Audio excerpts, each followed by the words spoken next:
Halo teman-teman, pada video kali ini kita akan membahas sebuah program Python berbasis GUI yang disebut Serial Terminal.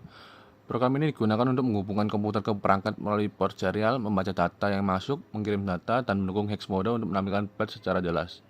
Kita akan melihat bagaimana setiap bagian script bekerja, mulai dari setup GUI hingga pengiriman dan penerimaan data. Script ini memulai dengan mengimpor beberapa library penting, Tinker dan TTK digunakan untuk membangun tampilan GUI, sedangkan Xbox berguna untuk menampilkan peringatan atau error. Serial dan serial tools list port memungkinkan komunikasi dengan port serial. Threading menjaga agar program tetap responsif saat membaca data, dan time digunakan untuk memberi jeda kecil pada loop membaca data sehingga tidak membebani CPU. Kemudian, script mendefinisikan variabel global.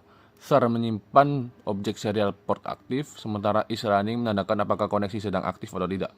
Variabel ini digunakan di banyak fungsi untuk memastikan koneksi dan thread berjalan dengan aman. Fungsi toggle connect dijalankan saat tombol connect ditekan. Jika koneksi belum aktif, fungsi ini akan membaca pengaturan dari GUI, mengubahnya sesuai format PCI serial, dan membuka koneksi menggunakan serial.serial. Tombol akan berubah menjadi hijau dengan label disconnect, dan read data mulai berjalan untuk membaca data secara real time. Jika tombol ditekan saat koneksi aktif, fungsi ini menutup koneksi, tombol kembali merah, dan isRunning di-set menjadi false. Fungsi read data terus memeriksa data yang masuk saat hex mode aktif. Setiap byte ditampilkan dalam format hex, dan jika byte tersebut dapat dibaca sebagai karakter ASCII, tampilkan karakter itu. Byte yang tidak bisa dibaca ditampilkan sebagai titik. Misalnya output bisa terlihat seperti terima hex 48, 65, 6C, 6C, 6F, FF, jadi hello. Jika hex mode mati, data ditampilkan sebagai teks biasa, tetap aman terhadap byte yang tidak bisa didecode. Fungsi send data digunakan untuk mengirim pesan ke perangkat. Jika hex mode aktif, input diubah menjadi byte mentah, misalnya 41, 42, 43 dikirim sebagai karakter ABC. Jika format hex salah, pop-up error akan muncul. Jika hex mode mati, input dikirim sebagai teks UTF-8 dengan tambah RN di akhir sehingga perangkat menerima data dengan format yang sesuai. Tombol rescan memanggil fungsi rescan port yang mencari semua port COM yang tersedia, menampilkannya di dropdown sehingga pengguna dapat memilih port yang benar sebelum menghubungkan. Fungsi ini memudahkan setup awal koneksi serial, terutama jika perangkat sering dipindah-pindah. GUI dibagi menjadi beberapa bagian. Bagian pertama adalah frame pengaturan untuk memilih COM port, baud rate, stop byte, parity, dan data bytes. Checkbox hex mode dimungkinkan kita menyalakan atau mematikan hex mode.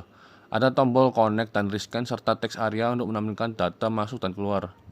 Terakhir, frame input message memungkinkan pengguna mengetik pesan yang akan dikirim ke perangkat. Alur program berjalan sederhana. Pertama, program melakukan scan port yang tersedia. Selanjutnya, pengguna memilih pengaturan komunikasi dan menekan connect.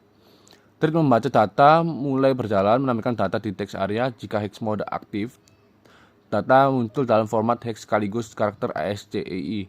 Jika hex mode mati, data muncul sebagai teks biasa. Pengguna juga bisa mengirim pesan dalam format hex atau teks sesuai kebutuhan. Sebagai contoh, hex mode menampilkan byte secara jelas sehingga mudah untuk melihat data mentah sekaligus karakter ASCII yang dapat dibaca.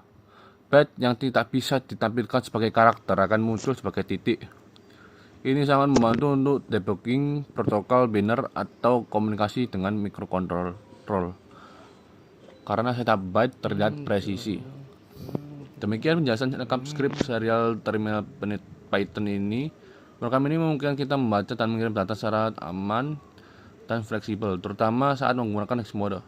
Semoga video ini membantu kalian memahami cara menggunakan serial terminal di Python. Terima kasih telah menonton dan sampai jumpa di tutorial selanjutnya.